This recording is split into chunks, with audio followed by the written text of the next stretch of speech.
Buenas tardes, gracias por continuar con nosotros y en esta sesión que enseguida vamos a iniciar contamos con la presencia de distinguidos colegas y queridos amigos, vecinos también de Torre, porque son nuestros compañeros del Centro de Investigaciones sobre América Latina y el Caribe, que amablemente y de modo muy especial, personalmente les agradezco mucho que compartan con nosotros parte de lo que es su trabajo académico, parte de lo que son sus productos de investigación y que para nosotros es también verdaderamente importante conocer y reconocer a través de ustedes, y sobre todo en un tema que es particularmente indispensable analizar a fondo, que es perspectiva latinoamericana de los movimientos revolucionarios. Nos acompaña el doctor Adalberto Santana Hernández. Me voy a permitir presentarlos de una vez a los tres colegas para después ya irnos en firme sobre las ponencias. Diré brevemente que es doctor en estudios latinoamericanos por la Facultad de Filosofía y Letras de la UNAM. Es investigador titular y actual director del Centro de Investigaciones sobre América Latina y el Caribe. Y sus áreas de investigación se refieren a historia socioeconómica de América Central, política y sociedad en América Latina en el siglo XX, temas espinosos importantes como es narcotráfico, migración, violencia y pobreza. Bueno, nos acompaña también el doctor Salvador Méndez Reyes. Él es doctor también, por supuesto, en estudios latinoamericanos por la Facultad de Filosofía y Letras, investigador del CIALC, y sus áreas de investigación van sobre historia política y de las relaciones diplomáticas latinoamericanas, en especial México y Chile durante el siglo XIX. Se nos va a incorporar un poco más tarde porque está dando clases en este momento, pero está absolutamente emplazado y dijo que sí llegaba, el doctor Raúl Moreno Bonche, que es, por supuesto, doctor en estudios latinoamericanos y es investigador del CIALC también. Sus áreas de investigación: Revolución Mexicana, Política, Migración y Derechos Humanos.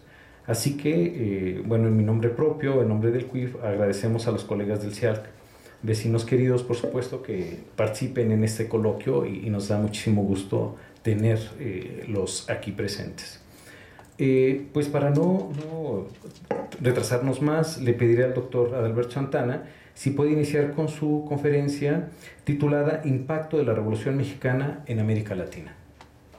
Bien, quiero agradecer en primer lugar a su señor director, joven, mejor dicho, el habernos invitado y que estén aquí diversos investigadores del CUIP presentes y lo que él me sugirió, y es lo que voy a intentar hacer, a ver si me sale bien, es hacer una relación entre mi interpretación del impacto de la revolución en América Latina con la bibliografía que yo voy a manejar, que es lo que ustedes particularmente más se abocan, ¿no?, al estudio de una serie de elementos bibliográficos, ¿no? Entonces voy a relacionar esas partes.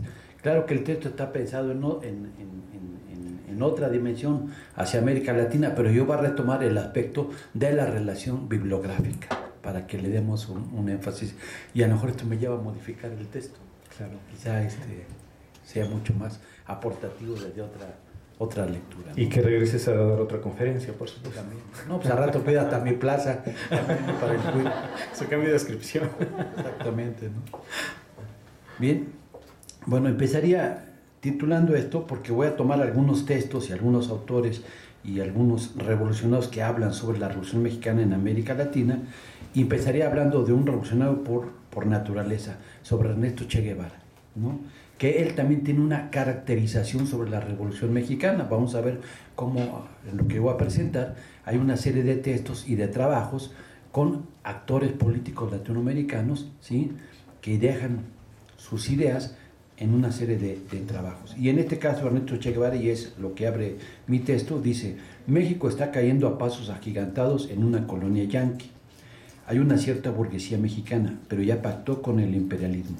Es un país difícil que ha sido profundamente maleado por la llamada Revolución Mexicana y en el cual no se puede prever acciones importantes contra su gobierno. Es decir, Ernesto Che Guevara nos está caracterizando, y es cuando ya había tomado el poder en la Revolución Cubana. Esto lo escribe el 18 de mayo de 1962. Recuerden que la Revolución Cubana triunfó el 1 de enero de 1959 y esto aparece en sus escritos y discursos en el tomo 9, editado por la Editorial de Ciencias Sociales de La Habana, un artículo que lleva por título La influencia de la Revolución Cubana en América Latina, ¿no? Este es el trabajo y hace esta referencia, o sea, hace por un lado una caracterización de lo que es la Revolución Mexicana, hasta dónde llegó y de las posibilidades que hay en ese momento para algunas acciones que en un momento determinado hacen los revolucionarios cubanos, sobre todo en América Latina. Evidentemente, en el caso mexicano,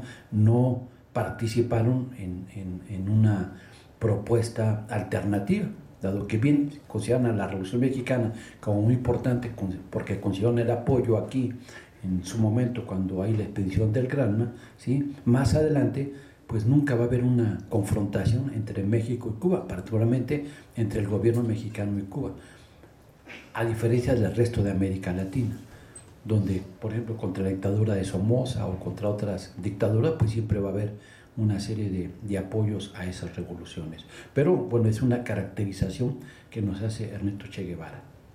De tal manera que lo que vamos a ir presentando tiene que ver precisamente cómo se va dando esa caracterización de la Revolución Mexicana, sobre todo del periodo de 1910 a 1940. Hoy estaba hablando con unas colegas en una reunión ahí con la rector, que son directoras de las prepas, y dos de ellas, la de la 9 y la de la 1. Entonces me hablaban sobre la novela de la Revolución Mexicana, pero no se ubicaban muy bien en qué época lo estaban hablando. Le digo, bueno, es que hay que ubicarse. Si van a hablar de un libro, ¿a qué periodo corresponde? Porque relacionaban mucho la Revolución Mexicana con la lucha armada. Y le digo, no es lo mismo la Revolución Mexicana que la lucha armada que se da durante la Revolución Mexicana, porque buena parte de la literatura va en un cierto periodo, o sea, con el periodo armado. ¿Qué quiere decir esto? Bueno, que si la Revolución Mexicana, y esta es parte de mi lectura, la abarcamos en un proceso que va más o menos de 1910, cuando empieza el 20 de noviembre con la propuesta de Madero del Plan de San Luis, que es otro texto muy importante para la revolución, concluiría con el punto máximo de ascenso de la Revolución Mexicana, que es el gobierno de Lázaro Cárdenas, que concluye en 1940. En ese periodo, pues encontramos distintas fases de la revolución, si es que la caracterizamos solamente como 1910-1940. Digamos, en el ex partido oficial, a nivel federal, el PRI, que hoy ya no está en el poder, pues caracterizaba la revolución hasta que seguía el PRI en el poder. Claro, cuando se perdió, pues se acabó la Revolución Mexicana y hoy lo celebra el PAN, pero lo celebra con otra caracterización, ¿no? En la nuestra, bueno, llegaría hasta 40 la Revolución Mexicana, para dar una referencia. Algunos dirán, no, pues es que sigue todavía con Echeverría o con López Portillo, con la nacionalización de la banca, o seguiría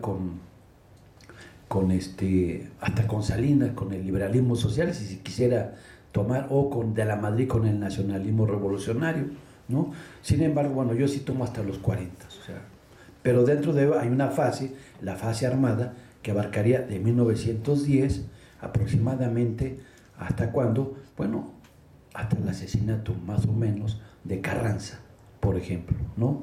O sería hasta la llegada de Obregón a la presidencia, cuando ya se establece el nuevo Estado.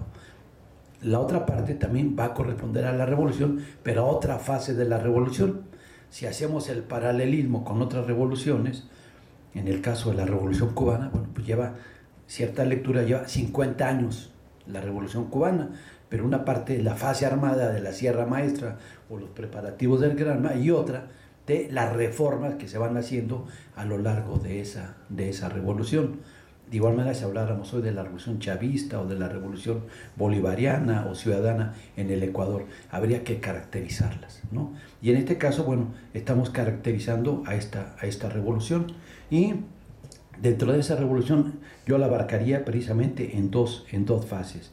Uno, el periodo de lucha armada, que funcionó para el derrocamiento del viejo orden oligárquico. Esto abarcaría, decíamos, aproximadamente de 1910 a 1920. Y la segunda etapa es la construcción y formación del nuevo Estado revolucionario y sus transformaciones políticas, económicas, sociales y culturales, aproximadamente de 1920 a 1940. Es decir, serían dos fases principalmente.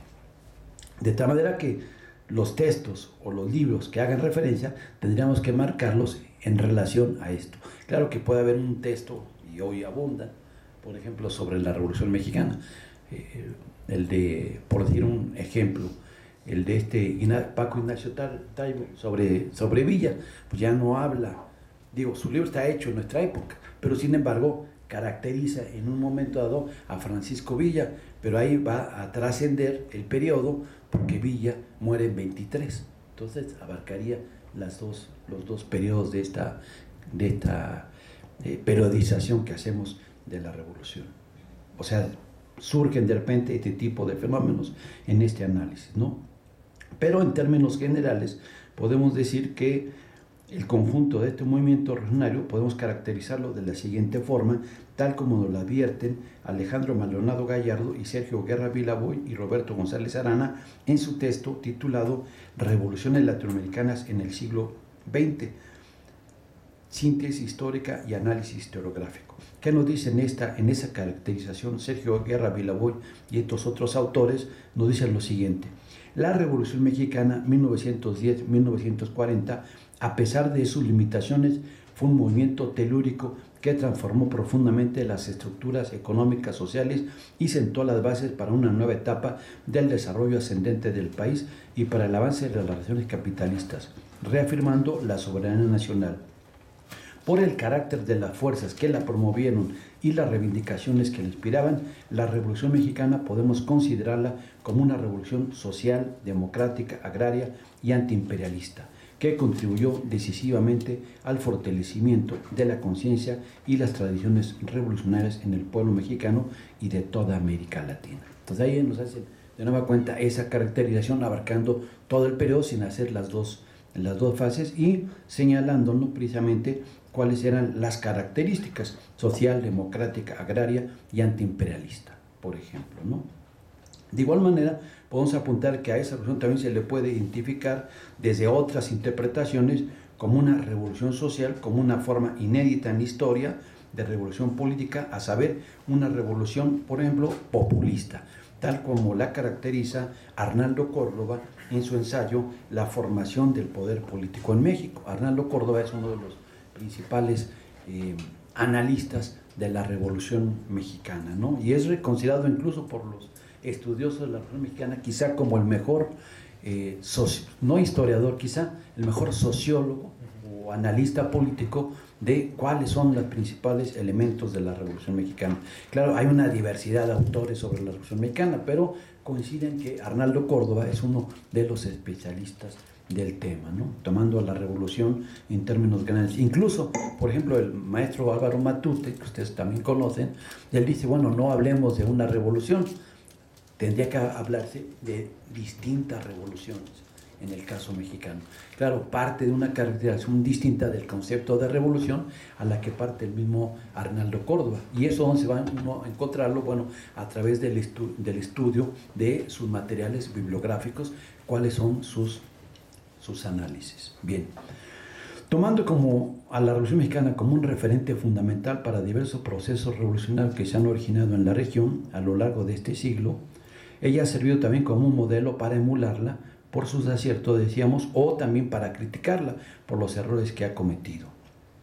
Sin embargo, en el pensamiento latinoamericano, ya sea por su carácter popular o por su antiimperialista, ha sido como una referencia fundamental para ello. En particular, identificamos algunos elementos claves para distinguirla. Por ejemplo, ya no en la fase armada, sino en la fase del periodo que va de 1920 hacia adelante. Empezaríamos con el gobierno de Álvaro Obregón, donde